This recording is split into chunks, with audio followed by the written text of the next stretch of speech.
လာမဲ့ဟောတဲ့နဲ့ပွဲသူမြင်ပြန်တော့တာပဲလာမဲ့နော်တင်ဟောနဲ့ပွဲရတော့နော်နိုင်ရဲ့ဒါနိုင်ပွဲဖတ်ထားတဲ့စိတ်ဓာတ်တော်ဆိုင်ရာရပေါ့ပြောတော့ကဘာသမားတွေရဲ့ဖောက်ပြီးကမစီမိနေတယ်ပေါ့ဒီလိုအနေထားရအောင်ဆိုလို့ရှိရင်တော့ဒါနိုင်ယူအနေနဲ့နိုင်မယ်နိုင်ရနိုင်တယ်လို့ပြောလို့ရတယ်။ဘာဖြစ်ပြောတော့တင်ဖော်ရက်ကနောက်ဆုံးအားပွဲဆက်မှာဆိုလို့ရှိရင်ပေါ်တိုနဲ့ကန်ထားတဲ့ဟုတ်နော်ပေါ်တိုနဲ့ကန်ထားတဲ့တပွဲပဲနိုင်ယူထားတာဆိုတော့လေကျန်တဲ့ Premier League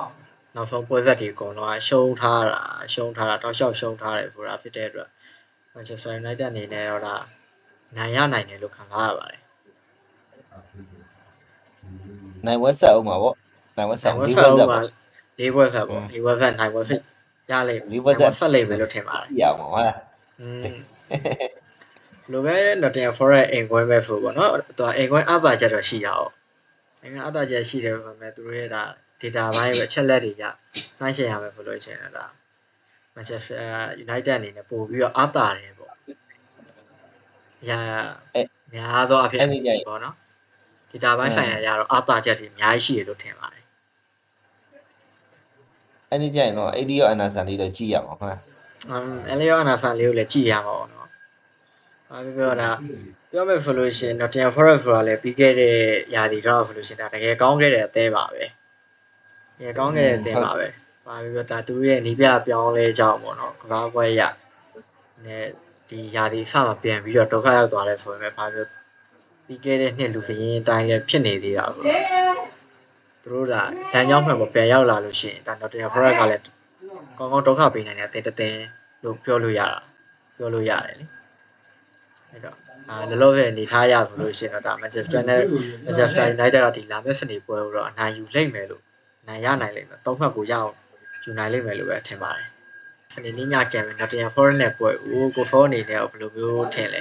၄ပွဲဆက်နိုင်ပွဲရအောင်နိုင်မယ်လို့ထင်လားဗောနော်ပွဲကြိုတော့တက်ချက်နေပေါ့ pre-analyze လေးတော့နိုင်ပါဘူးနိုင်ဖန်ပဲမဲကတော့ပွဲတိုင်းနိုင်ပါပဲအဲ့ဒါတော့သိကြတယ်နော်သူကသူဘာပြောဒုက္ခရောက်နေတဲ့တင်းလို့ပြောလို့ရတယ်လေဒီရာဒီမှာပြောတာပါအရင်ရာဒီရဆိုရင်တော့တော်တော်ကောင်းပါတယ်ရင်ရာဒီတော့ကောင်းကောင်းဒုက္ခပေးနိုင်တဲ့အတင်းပါပြောနေသူတော့ဒီပြပြောင်းလဲတည်ရပေါ့တည်တယ်သူတော့နိုင်မယ်လို့တော့ထင်တာမနိုင်မှာပါနောက်ဆုံး၅ပွဲဆက်ခြေပန်းရဆိုရင်လေယူပါလီမှာပေါ်တိုနိုင်ထားတဲ့တပွဲပဲရှိတာဆိုတော့လေ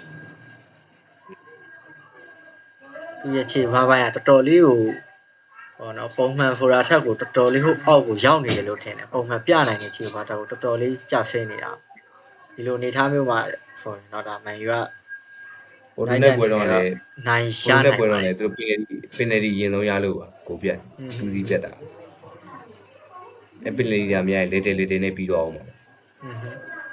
ဒါအဲ့ဒီနေ့ပွဲတော့လည်းဒါသူပြောင်းလဲရတော့ဒိုင်းကြောင်းလိုပဲထင်ပါပဲကျွန်တော်တော့သူနှစ်ပွဲလုံးနှစ်ကိုးလုံးတွင်းသွားတဲ့ဟာလည်းဒါပန်နယ်တီနဲ့ပဲတွင်းသွားတာဆိုတော့လေနှစ်ကိုးလုံးတော့ပန်နယ်တီနဲ့ပဲတွင်းသွားတာဒါနဲ့ပဲနိုင်ခဲ့တာပေါ့ခုရှိတာဟိုတော့ဟိုအရင်တော့ဒီဟိုလည်းဒီယာကဟိုAnge ပိုစတာဂလူးဆိုတော့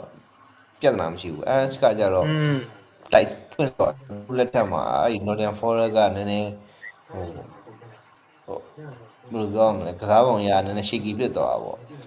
ခုကကြတော့အဲ့ရှောင်းတိုင်းနီးပြအကြောင်းပြောင်းလဲမှာရှောင်းတိုင်းဆိုမန်ယူကနည်းနည်းတော့ရမှာရှောင်းတိုင်းနေဆိုရင်နည်းနည်းရောတယ်ဘာလို့ဆိုတော့ရှောင်းတိုင်းက low block ကစားလို့ low block ကစားတဲ့အသင်းနေလဲဆိုရင်မန်ယူကနည်းနည်းတိုင်ပတ်တဲ့အဆင်လာရှိရပါဒါပေမဲ့အဲ့ဟာအဲ့ဟိုအရှိမနိုင်ခဲ့တဲ့ပွဲတွေမှာ low block ကစားတဲ့အသင်းကတိတ်မရှိဘူးဟိုကမပါဘူးပေါ့နော်ပါတော့ပါတယ်ဒါပေမဲ့အရင်ကြီးမဟုတ်ဘူးပေါ့ဥပမာဆန်နလန်ဆိုရင်လည်းမန်ယူကြိုက်ကစားသွားတယ်ဆိုတော့ပုံစံတွေ့ရတယ်ဒီပါဘူးဆိုလည်းအသင်းကြီးတွေကိုကခံဆော့ရတဲ့အနေအထားကိုဟို Brighton ဆိုလည်းဖွင့်ဆော့တဲ့အသင်းဆိုတော့ဒီ